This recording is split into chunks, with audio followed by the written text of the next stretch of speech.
Yeah. Anyways, how are you doing, Felicia? Good. I know that we have to like barricade the loi and our boundary there, keep them out of our loi.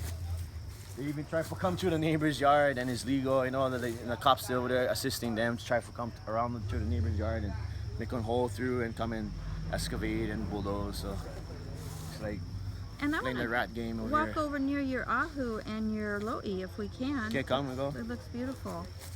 And Taimi, I've known you for a very long time, and I know even in your childhood, you went through an experience of where your family home went through this whole drama. Yeah, so it's kind of like the regulars for me, and I've learned a lot of stuff along the way, and just it's just lessons and ha'avinas and ololono'iyal's wise ways of living and understanding, and just kind of like just make sure to be balanced and find the pono side of things. So And when I watch what you do on a regular basis, you're part of the Namahoe.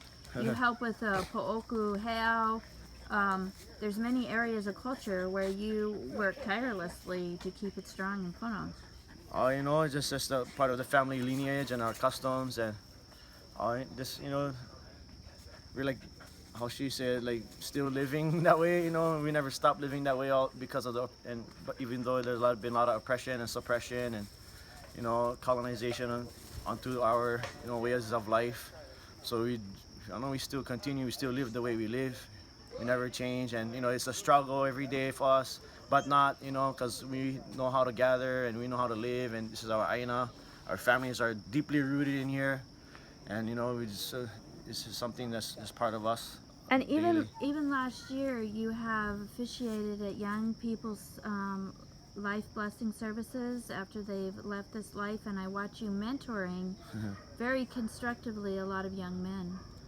uh, yeah, like growing up together, and we have a lot of warriors, men and women, and then we all have grown up years together and learned together. So it's just a process of the ahupua'a living, I guess. The village, the family, and we all get our parts. We all have a position. It's equal. Not one person is higher than the other. It's a kako thing, and this is how we always live. And for us, we've been organizing, manifesting this kind of lifestyle authority for our lands and everything from a long time already, and just manifesting, the good things and live So, our Pono kingdom, Hawaiian kingdom ways. so can you tell us the story of this particular piece of land? Was this was this Wayne Harada's Uh, property at one point, or? well, it was in the family before, but that's after they sold the Kuleana, you know. Uh, but then this is actually an ancient royal patent, so yeah, but this remains in the family. But the whole basic thing about it is just a lo'i, okay? And here, the lo'i, anywhere the lo'i is not to be disturbed because it's just a protected in perpetuity. We're passed down to the generations, and they haven't even come yet. These areas are to remain as lo'i. Me, designated by my family and ohana and friends as who I am, and powers that be that I hold from Akua and everyone else giving me my blessings. We were guided and asserted by our families and kupunas to malama not only this area but everywhere else that we can, especially if there's genealogical ties and if it's a lo'i. It doesn't make a difference if it's on the other side of the road, it's still a lo'i. And our interest is in the lo'i. Right, we're seeing the persistent gentrification of the community and the traditional lands and the way of life. And so, as these places, this could easily be turned into an estate. Do you know anything about the current landowner? Yes, I do. Her name is Katrina Mariner. She hasn't even been here to hear our side of the story. We've tried negotiating with her, but she lives on the East Coast. And pretty much they're just buying lands and they're making capital on it and just grabbing it and selling it. And like there is an illegality within the taxation of the area and the properties and it's pretty. It was pretty clear that this place was sold illegally yesterday with the mayor and Mauna Kea Trust. and how did they do this, and why are there these things, and that's why these things are arising, because all these things are coming to front to address and be dealt with. And the word on the street is that this owner is not even a citizen of the United States. Do you know if that's accurate? People I are saying Russian, but is that correct? Yeah, it's correct. She's actually a Russian girl, family that's living on the East Coast, and But with not an even American citizenship? I'm not too sure about Okay. that, but yeah, they're Russian descent, and but for them they're kind of like belligerent and ignorant of the situation because they're just living out there, and then they just talk to realtors and hire private investigators, and this is what happens. And so do you know which real estate company sold this the last time?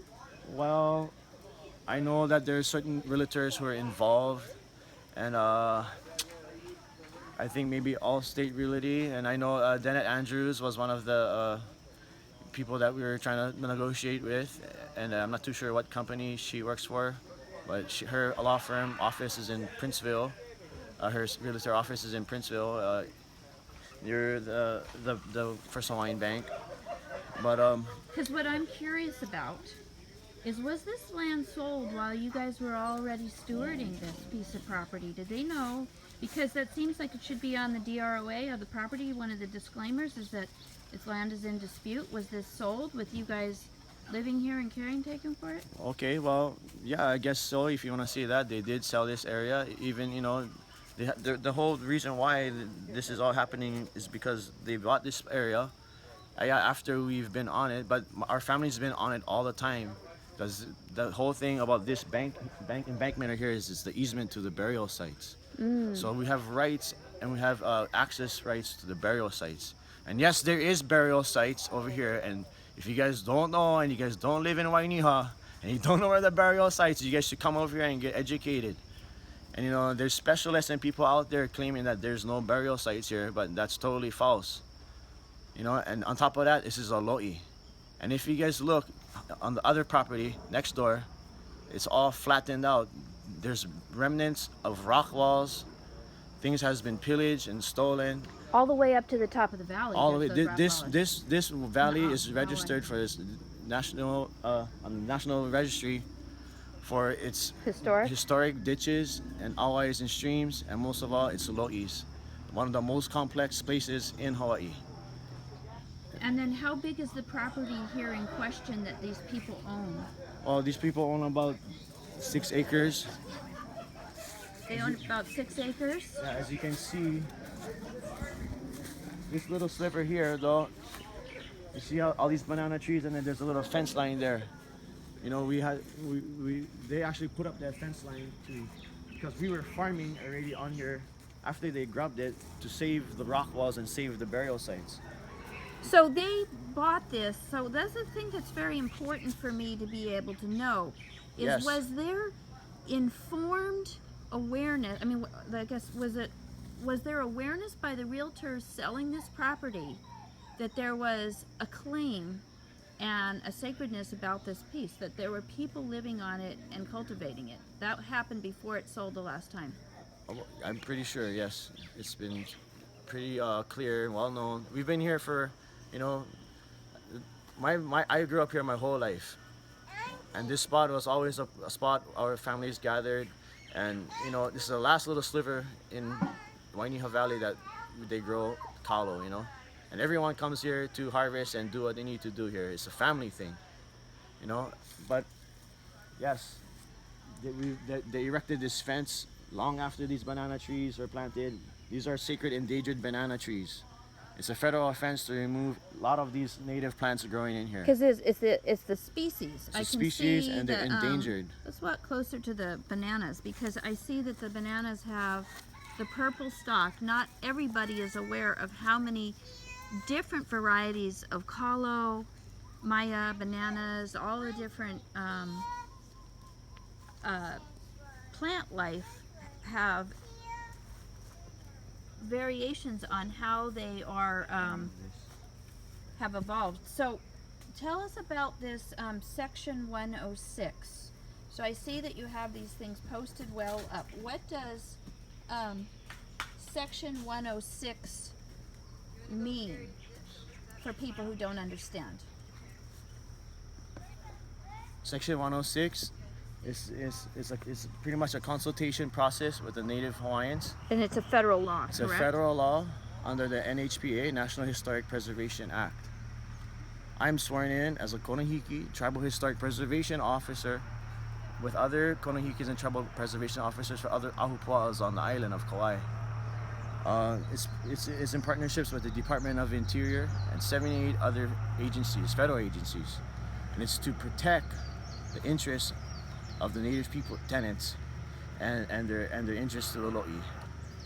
And you were arrested here 2 days ago. Yes, I was arrested here, and they have been notified, and I'm actually registered as a Konahiki Tribal Historic Preservation Officer, working in good faith with KPD, Kauai Police Department, the DLNR, Department of Natural Resources, and the Department of Interior. You know, so it's about educating everybody of what position and what power they have and who are they working with. It's so belligerent and out in the open and scattered. I don't think everyone knows their roles and how to protect the people. And there was an incredible show of force here on Tuesday when you were arrested. It appeared a completely non-resistive, non-violence when you were arrested. No running away. What was your charges? My charges were just a disorderly conduct. But you know, as you can see in the videos, there was no disorderly conduct. We were trying to negotiate with the powers that be and show them our claim and exercise our rights.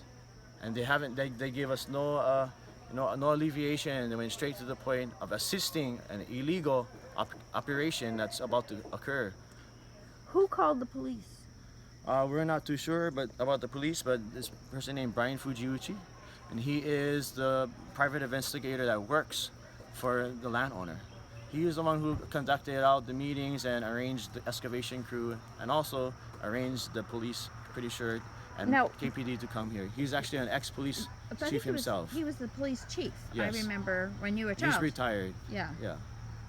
But we negotiated with him, and I'm pretty sure he knows the rights that we have because he's been long in the business about lo'i. And this is about our interest to the lo'i. You Okay. cannot pillage, damage the lo'i. It's against International Criminal Court rules, ICC, it's against many Hawaii revised statutes, and that's also breaking many United States constitutional laws.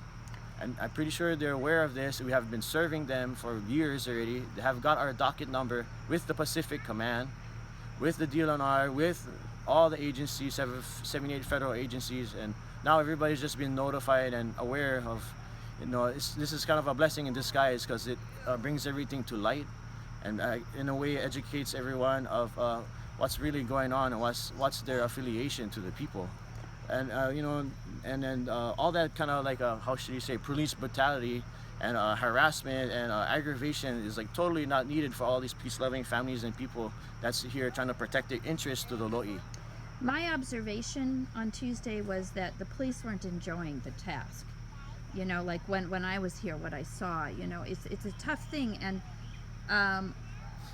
the chain of command, like the mayor doesn't actually have control over the police department. Is that what was shared with you yesterday? Somewhat, in the way he does, you know, like in the way he does it, I guess they can negotiate things and they're trying to alleviate, you know, problems. And for us, you know, that was a beautiful thing that we came to, was an understanding that there needs to be you know, a safety issue, and we need to be sure that you know, the SWAT team and all those kind of things are like closely regulated, and or you know, it's totally not needed for peace-loving people.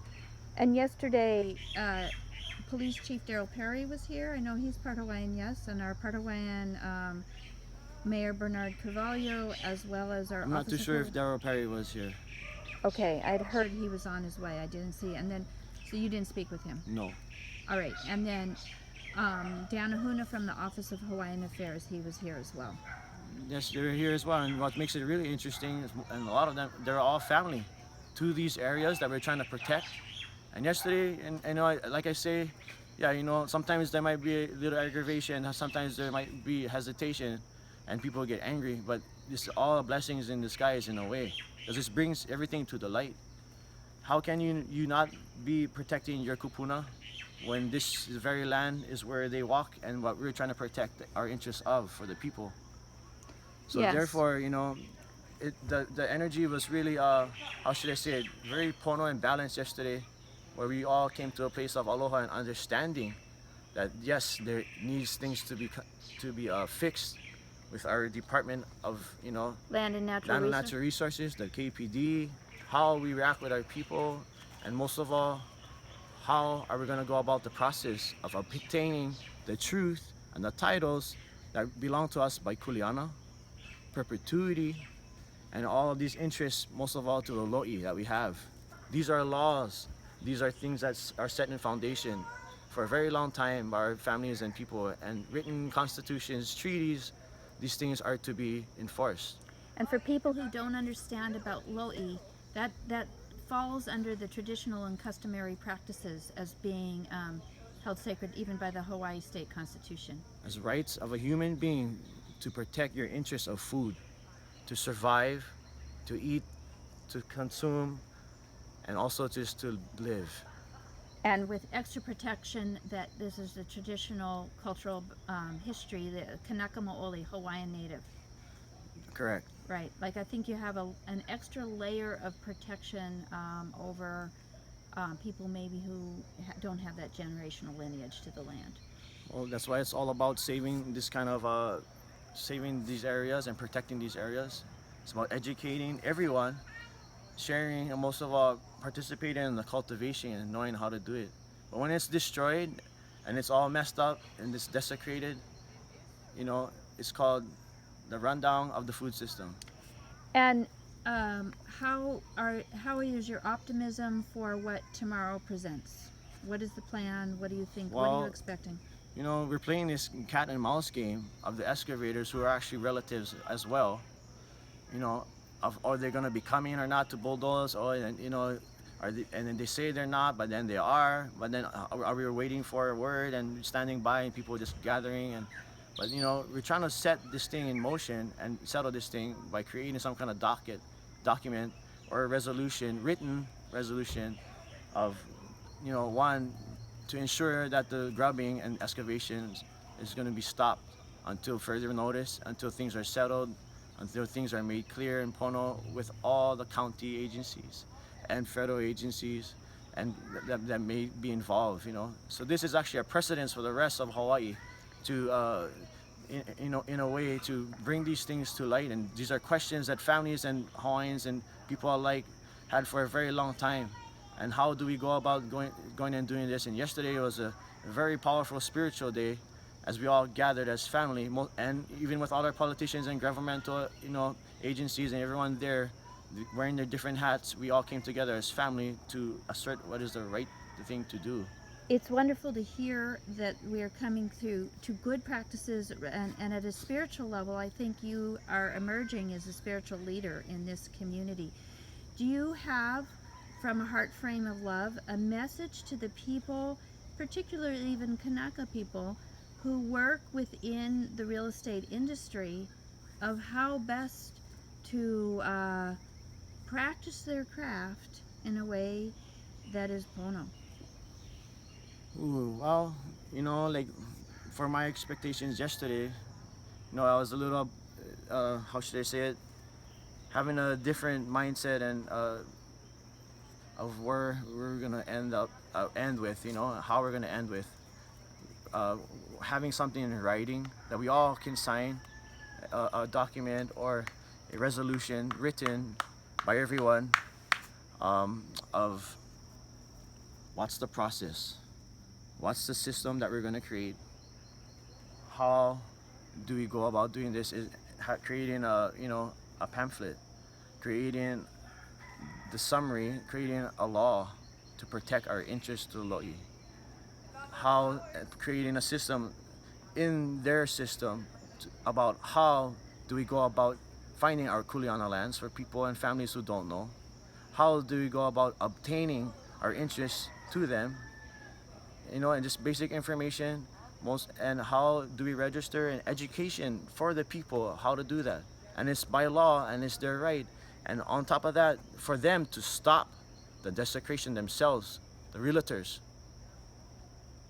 to know what is pono, know what is right, and understand that the kingdom of Hawaii still exists and their titles are fraudulent. And they cannot sell the lo'i, which they have been, and these are sacred places. As a spiritual person and leader of our community and our families, it's very, how should you say it?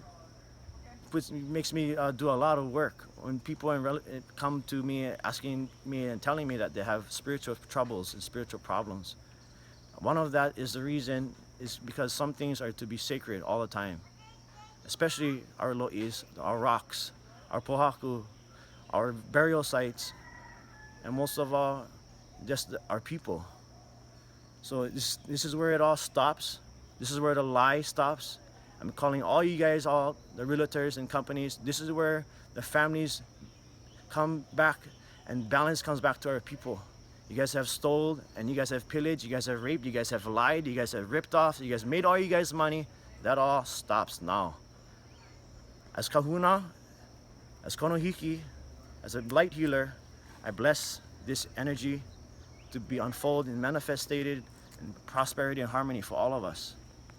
Therefore, your business, therefore the mentality, and therefore that energy has to be corrected. Stop. You as a person, a human being, find the right way, find the right solution, do the right thing for the children of Hawaii, all of us. Eo Napua o Hawaii. Answer the children of Hawaii. Do you care? Is there light in your heart? Are you a soul of being? Are you a human being existing in this lifetime now, clearing your karmas with your ancestral lineage, clearing your karmas with other ancestors that we have, doing what's right to the land, because that's where we come from. Halo alau kapulili okiko, the breath of life, our people, our cosmology, our way of life, we are existing. We are the ones to correct and the keepers of heaven. So do the right thing. I ask you, I beg you, I inform you, I aloha you. Mahalo ke akua. And to the people who might buy this land somewhere in this thing, can you just tell us briefly a little bit of what makes Wainiha Ahupua'a a sacred place? What makes Wainiha special? Maybe people don't even know what it is that is Wainiha. Well, Wainiha is a very sacred place. Of Kauai, yeah. The whole island, but it's one of the largest valleys on Kauai, and somewhat the larger valleys of Hawaii. It's a very old place. Many different life forms have existed here, from Menehune to Mu to other, people. Our families have existed here for a long time. I'm a lineage to this place. Many of us are lineage to this place, and the teachings of these areas are sacred, where people would come and learn sacred navigation skills. They would learn cosmology, genealogy. They would learn, how should you say it? Kahuna practices, la'au lapa'au, healing. It's a kulanui, it's a university. This was a place where the Tainui tribe and the Te Arawa, many different tribes that went off to later settle in New Zealand. Builders of canoes, lord of canoes. These are places of royalty where they're hidden, where they're raised to make sure aloha is passed on generation to generation. These are places of our families. Wainiha, if you look it up, means turbulent waters or tough waters or angry waters. That's because of the river. It's because of the abundance of rain. I flourished in this river as a stream. As an animal inside this river, I've been there. All my family, everyone alike. We have many families who are very traditional and unique, and beautiful customs just do they have. Beautiful skills and ways of life. These families, not only the families here, but all around is like, they're the keepers of our ways. And without their aina, without the lo'i, without their space to do their magic, to create food in abundance for our people, and for the world to know and understand, to learn. How may we learn when we do not have our classroom? How may we learn when things are desecrated that was once sacred? How may we learn when we're under threat all the time and we have to live like that on your toes and at the same time provide and be content? The desecration must stop. Thank you for your manao. Mahalo.